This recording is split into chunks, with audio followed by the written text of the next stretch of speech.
Good evening and welcome to another edition of Inside the Issues, sponsored by the League of Women Voters Richfield. My name is Maureen Scalia and I will be the moderator for tonight's production.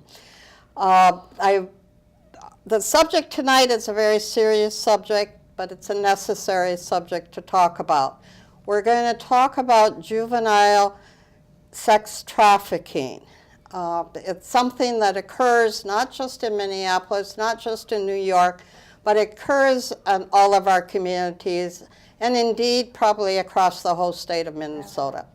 The leagues around the state of Minnesota have been holding forums on this issue, and Richfield decided to begin to take a look at it also. We were fortunate because the League of Women Voters Minneapolis has done a study. They held 2 forums on the issue and came out with a wonderful pamphlet called "Why Should We Care About Juvenile Sex Trafficking?" And tonight I'm very fortunate to have 2 representatives of the League of Women Voters Minneapolis with me. On my immediate left, I have Karlynn Fronek. I hope I said that right. I pronounced it right. And on my far left, I have Kessel, who is also with the League of Women Voters Minneapolis. And then in the center, we are very fortunate to have Brenda Johnson, who is employed by the Minneapolis school system, and she works at the Juvenile Detention Center. And we'll find out a little more about what Brenda does. People who have watched my programs know that in the beginning, I just like to ask each guest a little bit about themselves, how long they've been in Minneapolis in this case, and now Kay's moved to Richfield, or what got them to the League of Women Voters, maybe. Karlynn, we'll start with you. Yes, I've been in the League of Women Voters for a long time. Currently, I'm serving with another person as co-president of the League, but in my immediate past, I was chair of the sex trafficking study. So I've been involved in issues for a long time, and as you know, the League study different kinds of issues and then take action. And so I have been involved in League, and I guess that's about all I'll say on that subject right now. We're certainly partial to the League, that's for sure. Brenda, now you sound like you have a interesting job, but a very kind of emotional job. I mean, you're taking care of kids. Absolutely. I've been in this current position for around 8 years, but I've been with Minneapolis Public Schools for 21 years in different capacities. And this one leads me to the Hennepin County Juvenile Detention Center. We are a Stadium View school, and we provide the education component for incarcerated youth. Stadium View, then I'm kind of putting myself, the Hennepin County Juvenile Detention Center looks onto where the stadium, the old one was, the new one's going built. Absolutely. So that part of downtown Minneapolis. Yes. And these are kids that are picked up for various reasons. Absolutely. And while they're there, you try to provide some educational services. Sure. We have a certified school, which is housed in the detention center. We have 18 staff persons. We have 4 support staff people, and the rest are certified teachers. And we are sponsored by Minneapolis Public Schools. So our academic day begins at 8:15 and we end at 3 o'clock. And the age range for the kids then? Our age range is anywhere from 10 to 21 years of age. Okay, 10 is the youngest. And our average length of stay at the detention center is 18 days. Oh, only 18? 18 to 21 days. So one of our hurdles has been, how do we educate a student who has just a short stint? However, some could be longer, just pending placement, pending sometimes certification, pending out-of-home placement. Okay. Yeah. And are these kids, I mean, Hennepin County encompasses much more than Minneapolis, so some of these kids are not. We go from Eden Prairie to Edina to Maple Grove, Brooklyn Center, Brooklyn Park, North Minneapolis, South Minneapolis. Really, the county? Yep. Okay. Very good. And it's both male and female? Male and female. However, our largest capacity is African American males, and then behind that is Native American males, and then Native American females and African American females. Okay. Okay. Kay, you've said that you've been in Minneapolis for a number of years. And Right. then Richfield. I've been in the League of Women Voters for 45 years. Oh, my goodness. And I'm a retired administrator from the Minneapolis Public Schools. And so all these young people that are, involved with the sex trafficking and the incarceration of the mass incarceration of our students of color have propelled me to be very passionate about how we have to address this. And I was so fortunate to meet Brenda because I was working on a forum. We were doing another forum regarding this population was interrupting the prison pipeline. And so we went to Totem Town, and then we went to Stadium View, and that's where I met Brenda and all the other teachers there. And it was Brenda who told me that 98% of the kids that are in our juvenile detention center are students of color. It makes me so angry, and that this is happening in our county, and we have to really change that. And then Brenda also told me that the majority of the girls they might not be there for sex trafficking, but their lives have been affected by that. So I had Brenda meet Karlynn, who is doing this study, in the forum, and so two of them are really. How did the League or why did the League of Women Voters Minneapolis decide to tackle this subject? A very important one, but maybe not one that would immediately be seen in people's eye as a quote-unquote League of Women Voters study. Right, right. Well, we have program planning every year, and we sort of meet and decide, well, these are some hot-button, hot topic issues, and this sort of fomented to the forefront, and we did some basic research and had a committee and decided this is something we were going to do. We decided we were going to put on a forum.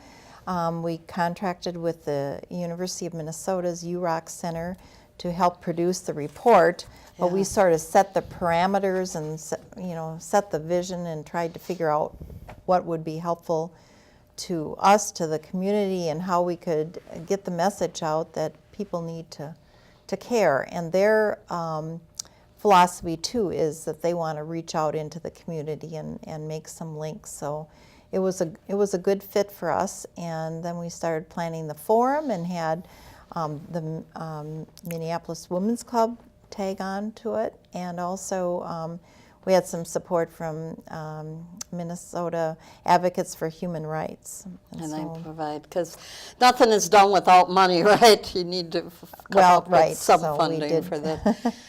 Now, as I read the pamphlet, and it's very good, by the way, I never really thought of, you hear about juvenile sex trafficking and you kind of shake your head and think, oh, how can this be? But I never looked at it in terms of a business, a demand, a supply, and then the go-between in the middle. Let's flesh this out a little bit. And let's look at the demand first, because quite frankly, it's the demand that made me the angriest. But let's talk a little bit about mostly men, although there are some females, but mostly men who have a need for these kind of, I don't know if you call it services, but for right now, we'll call it that. Well, the demand, it's, a typical demand and supply side. So the demand comes, and therefore they have to figure out where the supply is going to come from. And it's typically men ages 18 to 75. It's not a homogeneous group. Yeah, let's flesh that. It comes from all over. I think, you know, just some of the stories that have come to the forefront in the television have shown that, okay, or through the court system, these can be fathers, they can be grandfathers, they can be your uncle, they could be the man down the street. They're wealthy, they're poor. Well, yes, can be a cross section, and so this demand, you know, it's a secretive sort of type of business, and then the businessmen who run this, some of the pimps, you may recall, I think it was in St. Paul, that there were several families that they were making millions on this activity, and just brought these girls as victims, and sometimes maybe aren't even thinking about the damage that they are doing. And then our new forms of media are not helping. Anybody want to talk about? The internet is the biggest, yes. Backpage.com, which has sort of been the go-to place. It's very easy. Before, there were probably some dark alleys, some, you know, rumblings. You know, you sort of had an image of what this was. You maybe knew somebody who knew somebody who could make the connection. Be all about, but now the internet is, you know, can be sort of a surreptitious, under the table link between, you know, some of the men and some of the girls. And I've heard some of the police remark that even if Backpage.com or whatever comes to the surface is put underground or dispensed with, someone else will, you know, find a different way to, you know, create this, you know, this link. And I don't know if, you know, Brenda or Kay has any other I'll kind of comments I'll about chime in on that. For what we know in terms of what every day, a daily basis, I deal with girls who are coming into the juvenile detention center for runaway. Runaway is the gateway. If a young woman runs away, the gateway into prostitution and drugs, boom, it's right there. So Backpage is probably one of the greatest advertisements. Girls post their picture, and then they have a name other than their biological name given to them, and they're all dressed up, and they say call 1-800, Chocolate Thunder. And men can call that particular number, and they can get serviced. And I just want to emphasize that all the studies show that it's people's uncles, grandfathers, fathers, brothers. Absolutely. It's all over. I mean, these men, and every once in a while, you know, quote unquote, you have a sting of the Johns, or I mean, you know, that it'll be a police woman or something that will try to get some of these people off the street. But the penalties just don't seem, I mean, in my mind, there should be a section of the newspaper every day, maybe the B section, and there should be a list of the names of these men. I mean, well, there has been talk about that. I think billboards there, and I don't know if some other cities are doing this or not, but putting some faces and putting names on billboards and as a shaming tool. I think that the consciousness needs to be raised among our communities. One of the things that we did as a continuation of the forum, I deemed it to be necessary as I sat and talked with Kay and others that we need to raise the awareness to the communities of color, particularly the faith community of color. So as a continuation of the forum, the early forum, we went to my side of town, which is North Minneapolis, where I was born and raised, and I said, let's do it at my church. And let's bring in a panel of people to raise the congregation's awareness about what really is. Because it's hush-hush. And the girls are nieces, they're granddaughters, they're someone's sister, and they could be someone's mother. But these are young girls, 14, 15, 16, 17, 18.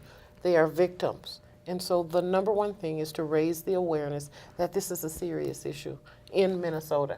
Not just in North Minneapolis, not just in South Minneapolis, but it's a serious issue. And around the area. And we're going to talk more about the girls. And we're going to talk about, you know, the safe harbor and how these girls get trapped. Let's go to one more thing, the intermediary. And maybe we need to talk about the girls to talk about the intermediary, but where does the intermediary come from? And why is he doing it? I mean, the obvious answer may be poverty and the lack of being able to find a job anywhere else. But let's talk a little bit more about that part. Does anybody want to jump in first? Would you have Go ahead, Karlynn. expertise? Well, I about would the just saying, yeah, there are some, and I think it's in our report that some of these people, you know, it's an easy means to getting some good money, and maybe they've fallen short in some other areas. Certainly contacts, networking. If one man says, well, look at what I can do, and it can be a family ring, it could be just a group, you know, that gets together, but it's a big business. And not only do we talk a little bit in our study how we all end up paying for it. Well, some of these, if this business is underground, the cities and counties don't even collect taxes for this business that is actually going on. So there are all kinds of different repercussions about it. Frankly, I suppose the police obviously have more knowledge than certainly I do on a daily basis, but have probably a track record of knowing where some of these people have come from in the past and, you know, where they are today. And maybe some of it's changed with the internet too. And the age range is probably almost the same age range as the Johns, 18 to whatever, or even younger. I would In imagine. terms of The pimp, quote unquote. Oh, he can go anywhere from 18, 19, 20, 21, 22 years old, and they're male, and it's about power and control, and it's about preying on the young woman who could be homeless, who could be broken, who desires love and some attention. So they know about the young woman. And know where The to one find that her. would be probably the best, that would make the most money, but it's about power and control, but it's about, I'm going to build her up here, you know, I'm going to get her to a level where there's a level of trust, and then I'm going to put her out there. Okay, let's talk about these young girls. Well, could I just add one thing? Cordelia Anderson was one of the speakers, and I saw her first at Mayor Ryback's office about 3 years ago, and she came with a group of women very concerned about the sports industry in Minneapolis, you know, the Vikings, the Timberwolves, et cetera, and all of the sex trafficking that was taking place. Right. And it is a very big business. But Cordelia spoke on our panel, and she said, who are these young men or men? They're our sons. There are brothers. There are, you know, whatever. So we have to educate the men, all the men, to have respect for women, and it, you know, she was very strong and passionate about it. And I think sometimes, you know, we just are, you know, thinking they're evil, but we have to teach them to, you know, or they suffer the consequences if they do get caught. But I thought that was such an interesting thing. And I don't think there was a lot of feedback from the council and Mayor Ryback at first when they came, because it is a business. You know, they give out a free lap dance at some of the restaurant or the bars downtown with a twins ticket stub. So no, I'm not Say kidding. that again slowly and clearly. Well, that's what Cordelia told me that day, that they have a free lap dance at, you know, some of these sex bars with the Twins or a Vikings ticket stub. So it is a business, and it's you know, it certainly takes advantage of you know, the women that are involved in that. Plus, and that isn't really the sex trafficking, but that's just as, you know, it evolves from there too. let's talk about our young girls, because we are a community. These are our kids. They may not be biologically related, but they're our kids. Paint me the picture of a young girl who's vulnerable, Maybe that's something you want to. I can. or a couple of pictures. Sure. Someone who is probably homeless. Someone who maybe has 5 other siblings and a mother that is head of the household and not a lot of resources in terms of financial means. Poverty is what we're talking Run about. and running away because of whatever reasons. Maybe I'm not going to follow the household rules, so I'm going to be on the run. So then I'm going to couch hop, and then homelessness is also one of the gateways into prostitution. So homelessness, looking for love, low self-esteem. Low self-esteem. And I'm not going to say totally, because some of the girls that I've talked to are from 2-family homes. But it's a choice. And they don't understand yet that they are a victim. They are a victim of the oldest profession on the books. And they may not think that that's what they're getting into always. No, a lot Tell of times. me how they are quote unquote trapped. For some of them it is a trap. Sure. I'm going to go hang out with my homie, and we're going to maybe smoke some marijuana, and we're going to drink, and we're just going to hang out. And so one thing leads into another. Okay, I just want you to maybe do this for me. I have a friend in the other room, and $50 maybe. $50 for, and I'll just say it, a blow job. And so just do it for me this one time from the friend, not even the boyfriend, but the friend that I'm going to hang out with. And so it becomes a cycle. And they start getting trapped. Quick money, easy money, and nobody knows. Nobody knows. And some of these Johns also purchase expensive items for them Absolutely. sometimes. Gifts, quote unquote. Purses especially, and Sure, things that Louis Vuitton purses, Coach purses, some things that maybe if I'm at home and I have mom being a single mom and there's 5 other siblings in the household, and mother may not be able to afford that. But this is what the kids want. I want to be like the other kids, or I'm really cool because I have really expensive UGG boots, or I have a Louis Vuitton, or a Coach bag, or jewelry. Yeah. And it's almost a slow desensitization that what first might sound to them or feel to them kind of ugly, but it's slowly desensitized. Yes. Is that true? Absolutely, and there's a loss of self-worth. There's a That- loss.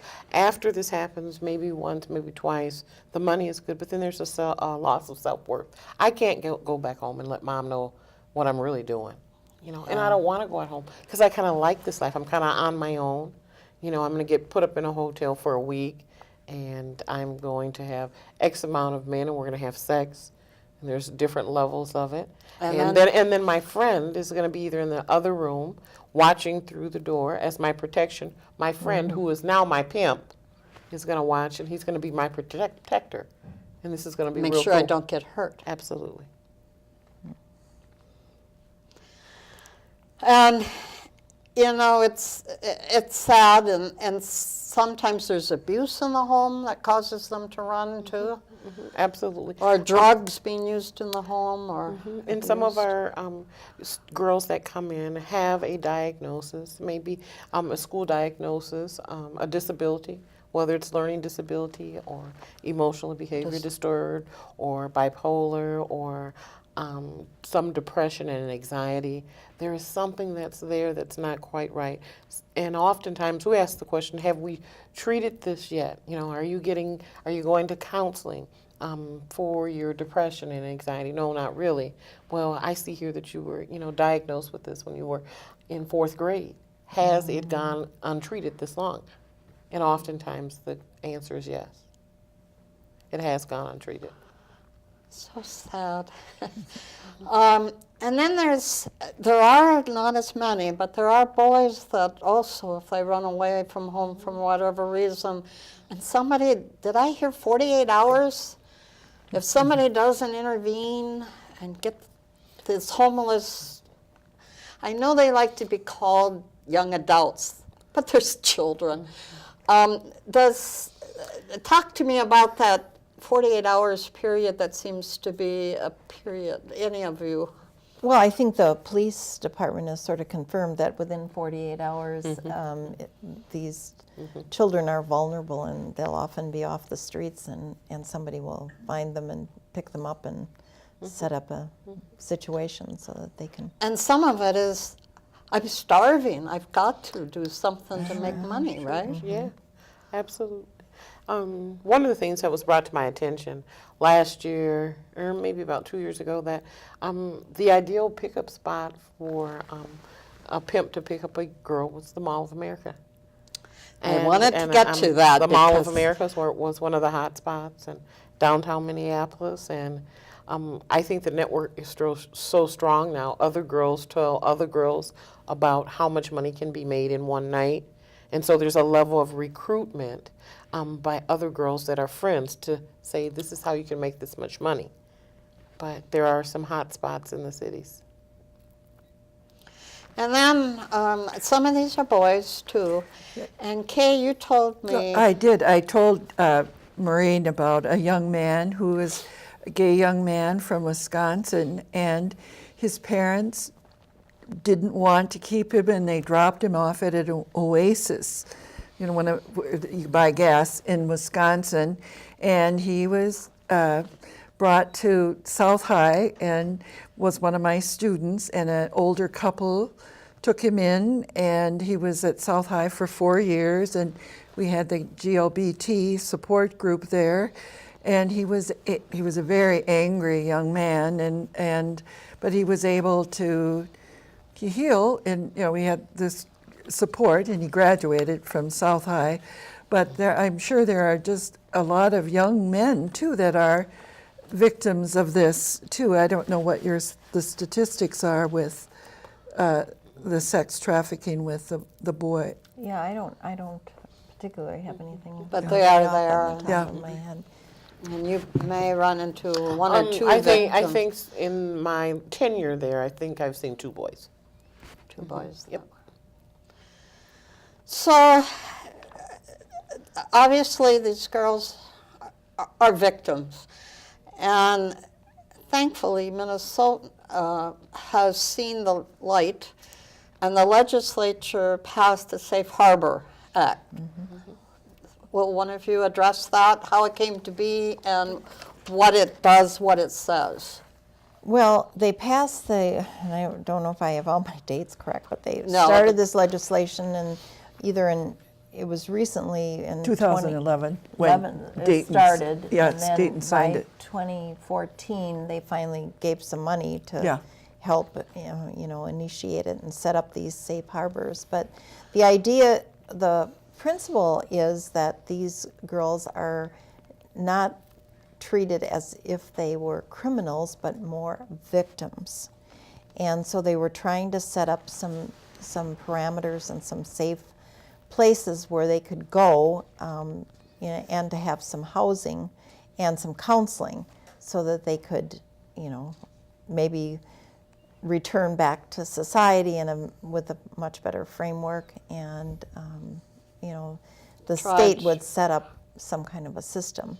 And I think that, if I'm not mistaken, somewhere in the neighborhood of, was it 3 million or something that was passed? It was less than they wanted, but with the legislature, negotiating and the finances, it isn't always easy to get everything that you want from the legislature. But yeah, they've set up these housing units throughout the state now, and they're in the process of doing that.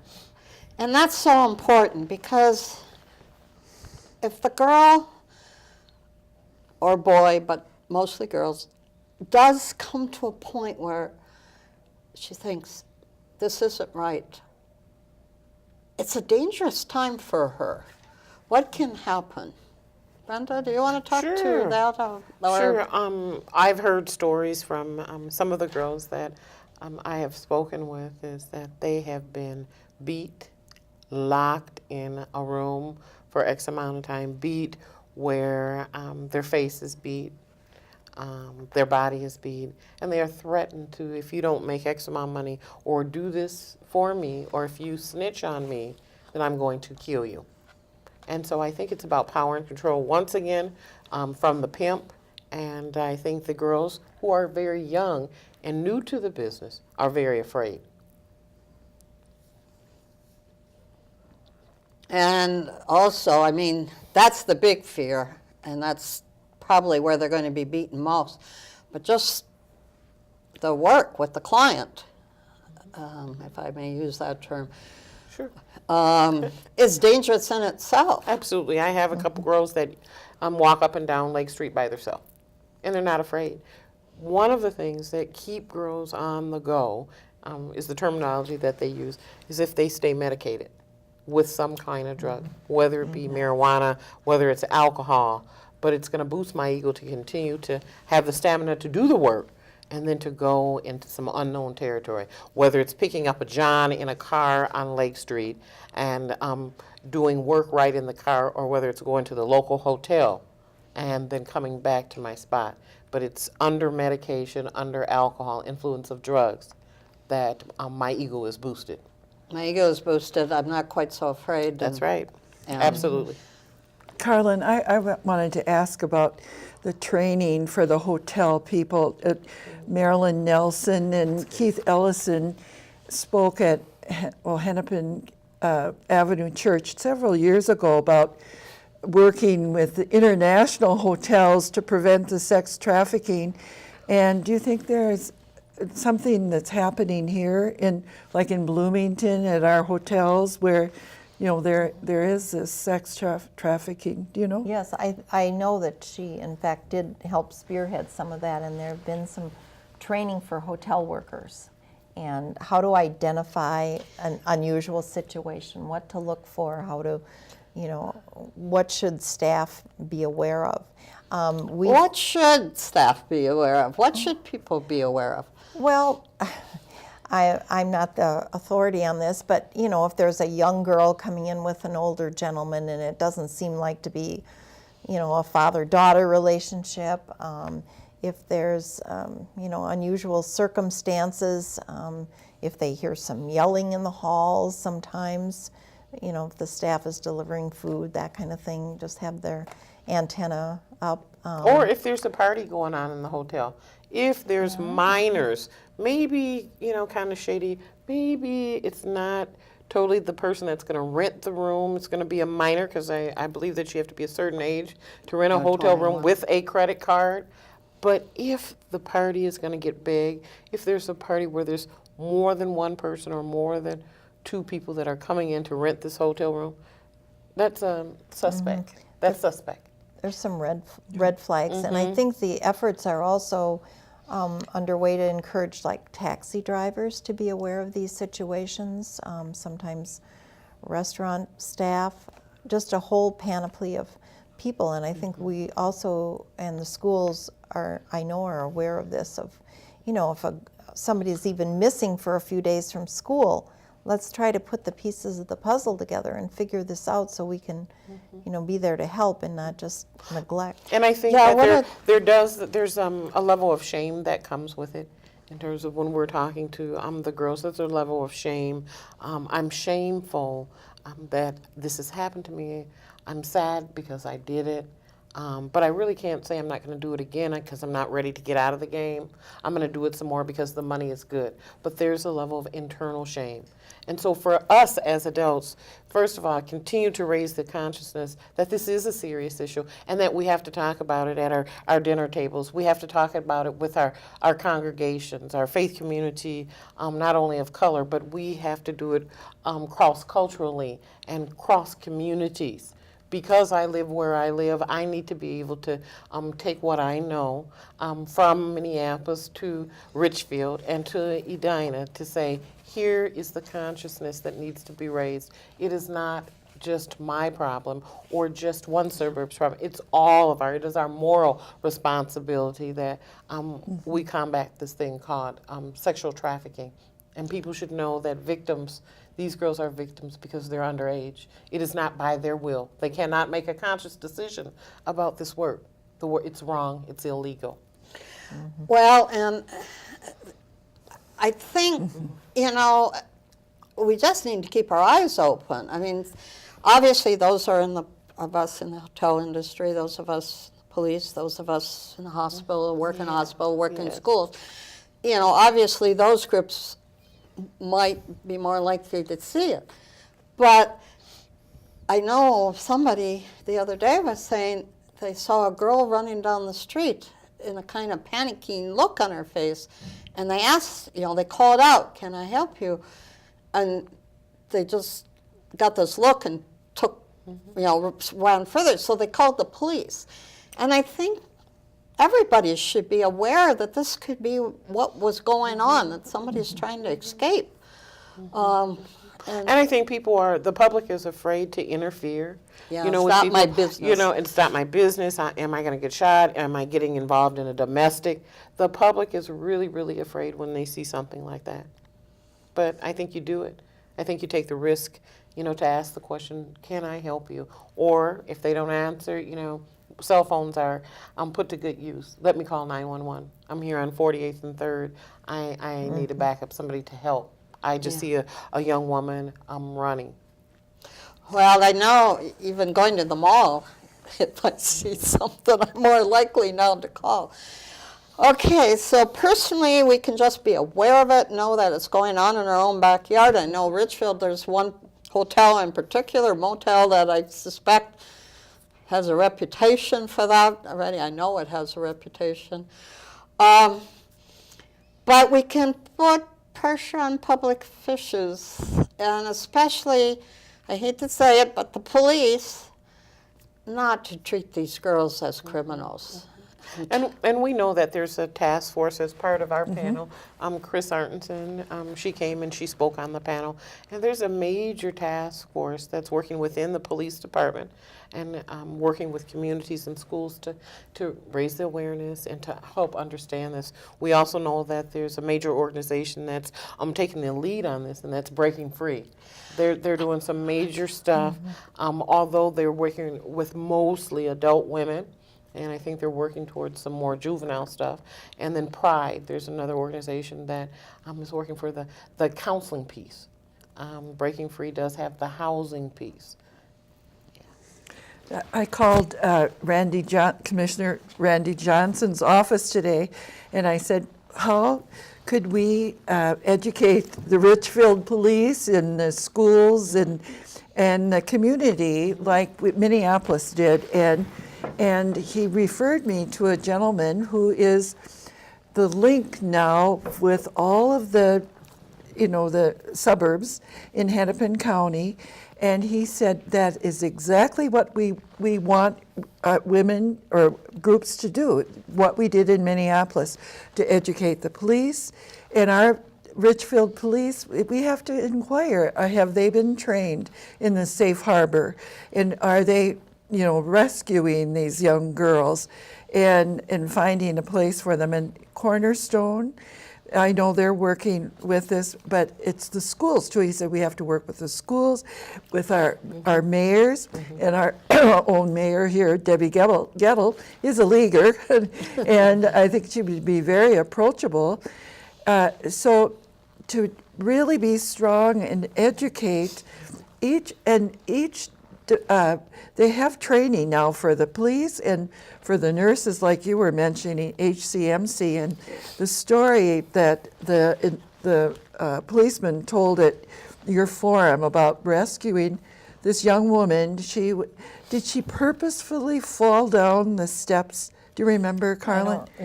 She was out at a nice hotel in Bloomington. Well, anyway, she was trying to escape her pimp. She somehow was injured, and the EMT took her to HCMC.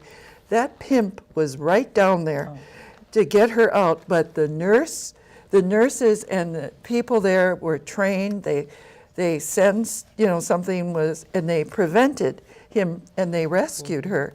But that was very dramatic, and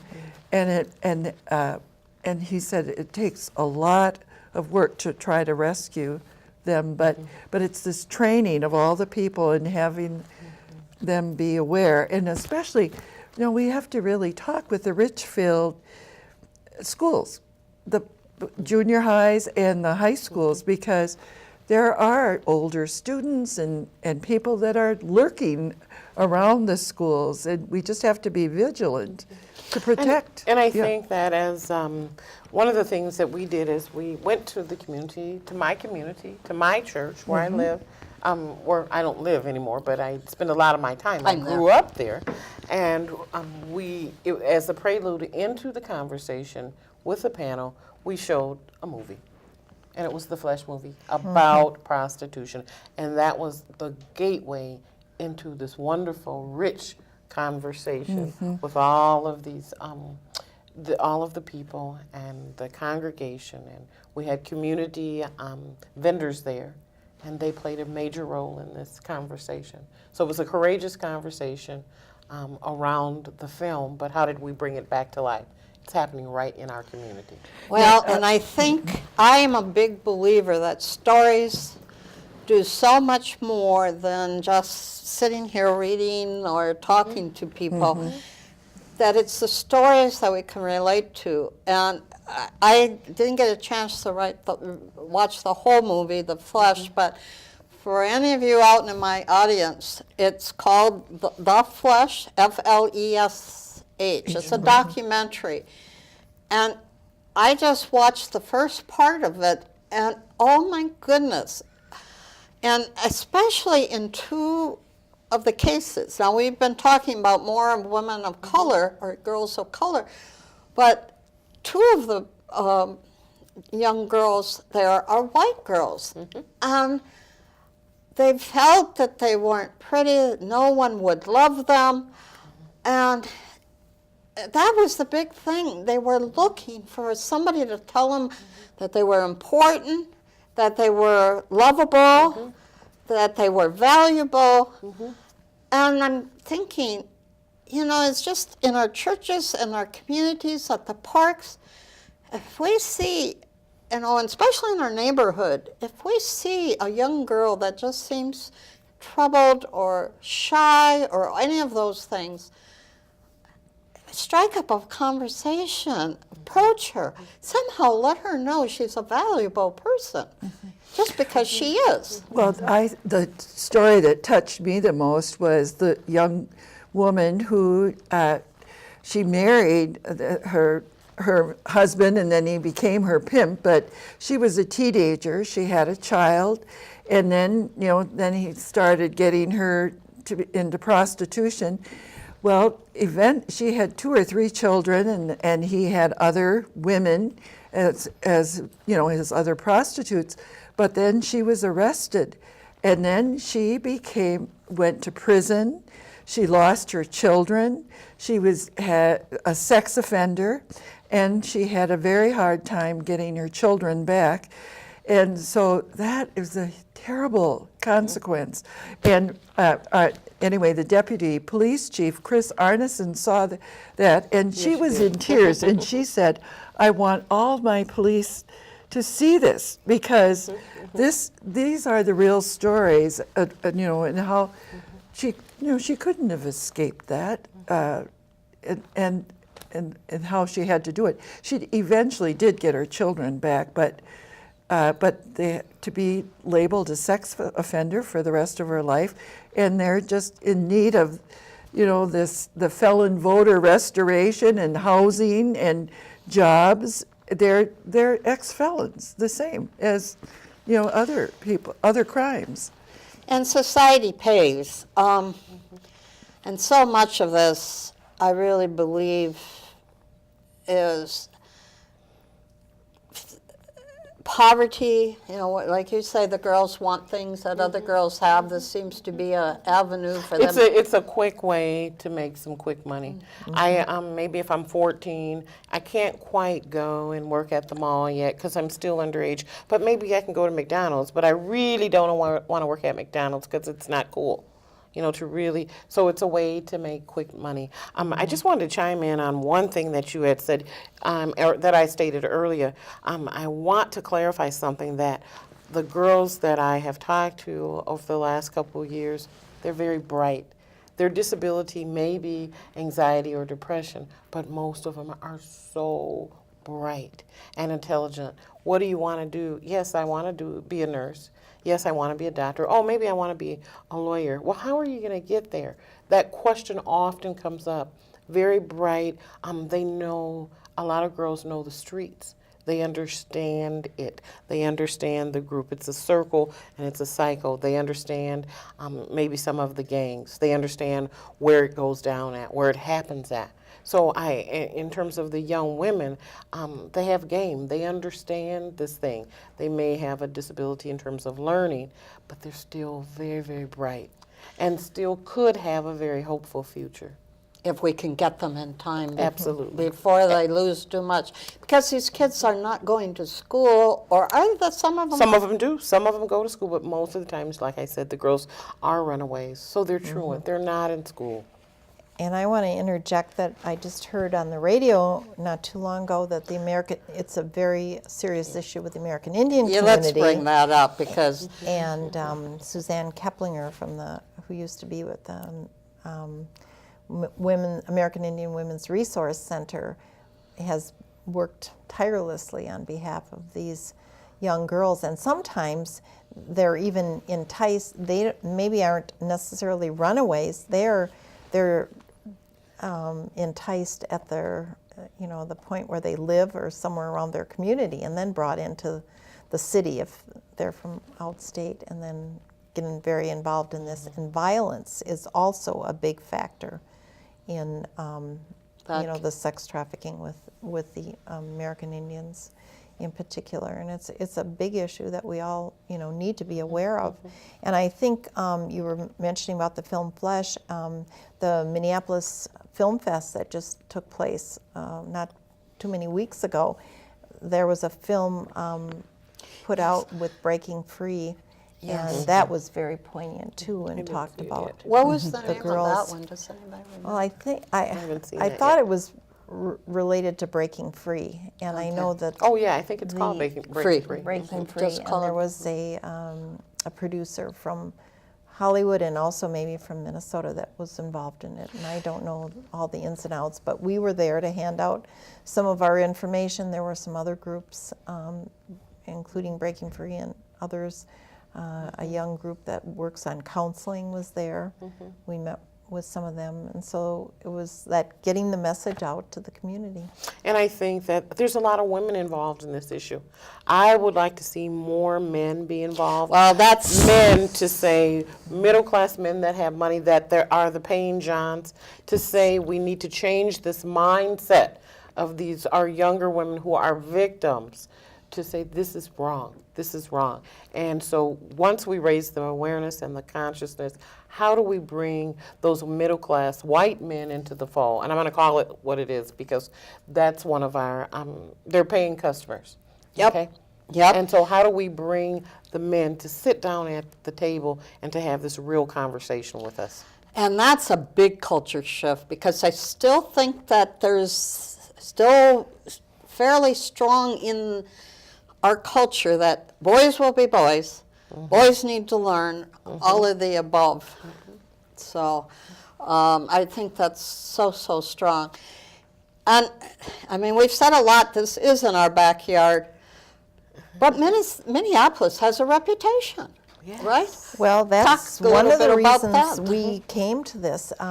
There was I guess it was a documentary or a feature on CARE 11 that we were one of the 13 hot spot cities in the country that foments some of this sex trafficking, and so we sort of tagged on to some of that. We learned a little bit about the police in Minneapolis, and there's some outstanding police, Grant Snyder and the staff there, who've really tried to transform what the police have thought about this whole scenario, and treating these girls now more as victims as opposed to having that misdemeanor criminal element about the situation. What can we do to make things better? So I think that's where we want to step in and say, it's time now that the community looks at this and spots some of this.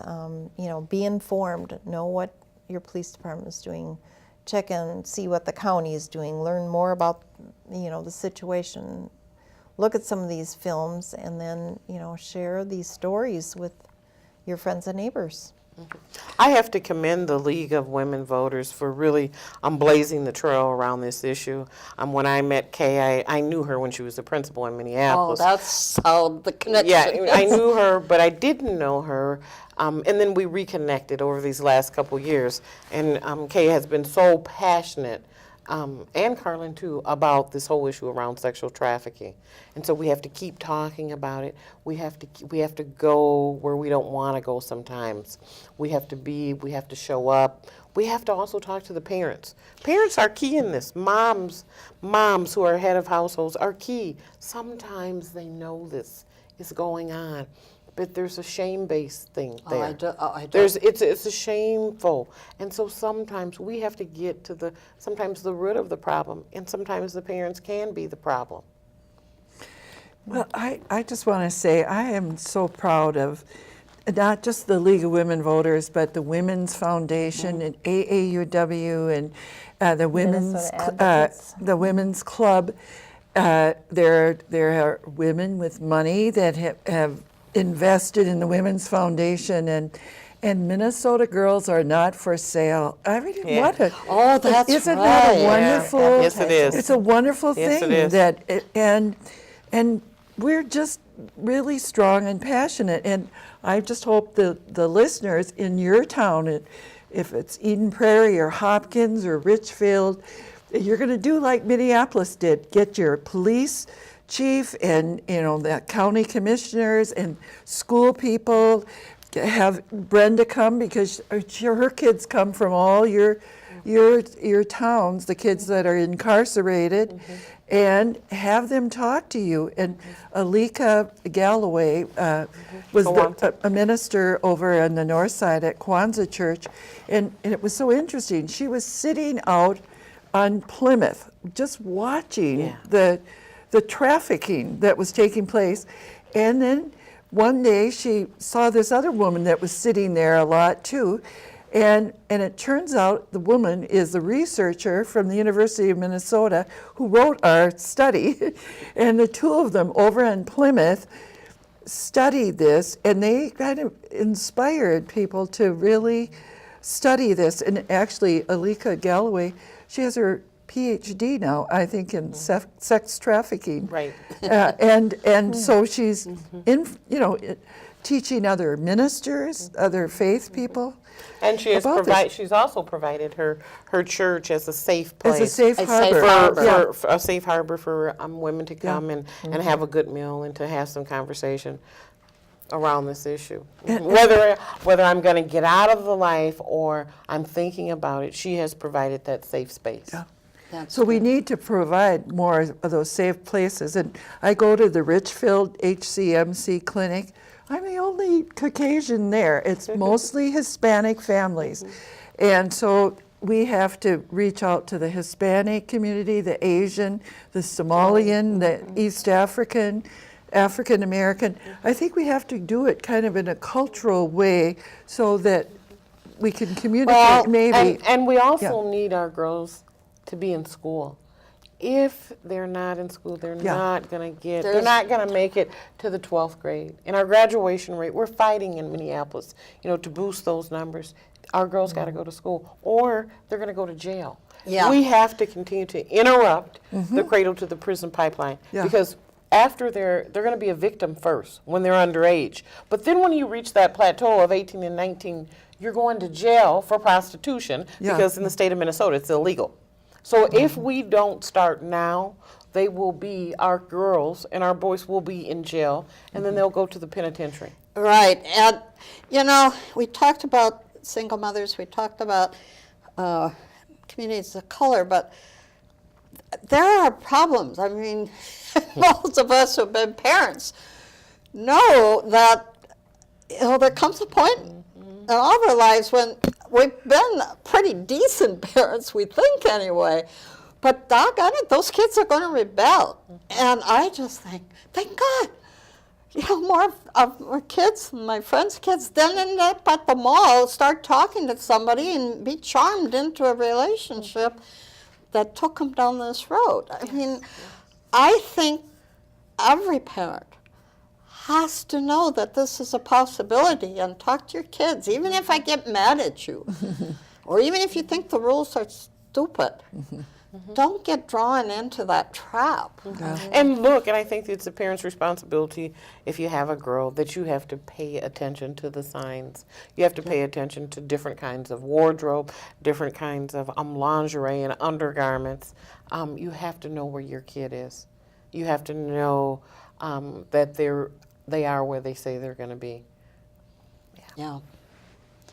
Because, and if nothing else, taxpayers are going to pay a lot more money for a person in prison than they are for helping out a teenager in trouble. Well, maybe we can end it by saying that for another study that was done said that for every public dollar that's spent on prevention, it potentially saves the taxpayer $34. And that was from a 2012 study. 2012 study. Taxpayers save $34, spend $1 On prevention. Yeah. And we're all in this together. I mean, it's not just an issue for Karlynn. It's not just a white issue. It's not just a black issue. We are in this together. It's huge and it's bigger than what we know. We got to keep talking about it. We got to do the research. We have to make sure that our girls and our kids are into good counseling and therapy. We have to help them be safe. How do I be safe? What do I do when I feel like I'm not safe? Who do I call? We have to give them resources and numbers, even if they're still in the life. We have to provide spaces where young people can go and be safe. If it's a shower, if it's food, if it's I just need to just chill out for a second. We have to provide that without any judgment. Yep. And ultimately, that's what we've got to do for all kids. Not so much judgment, more love. Absolutely. Okay. Well, we've run out of time, and I hope it's been, I don't know if it's fun. It's been nice talking to you. The subject Thank is you. painful. Thank you. But I hope the audience has learned something. So very quickly, I will say thank you very much. I know all of you have very busy schedules, and I just really, really appreciate your being here tonight. So again, for my audience, my guests have been Karlynn Fronek, Brenda Johnson, Kay Kessler. Thank you very much. And to my audience, good night.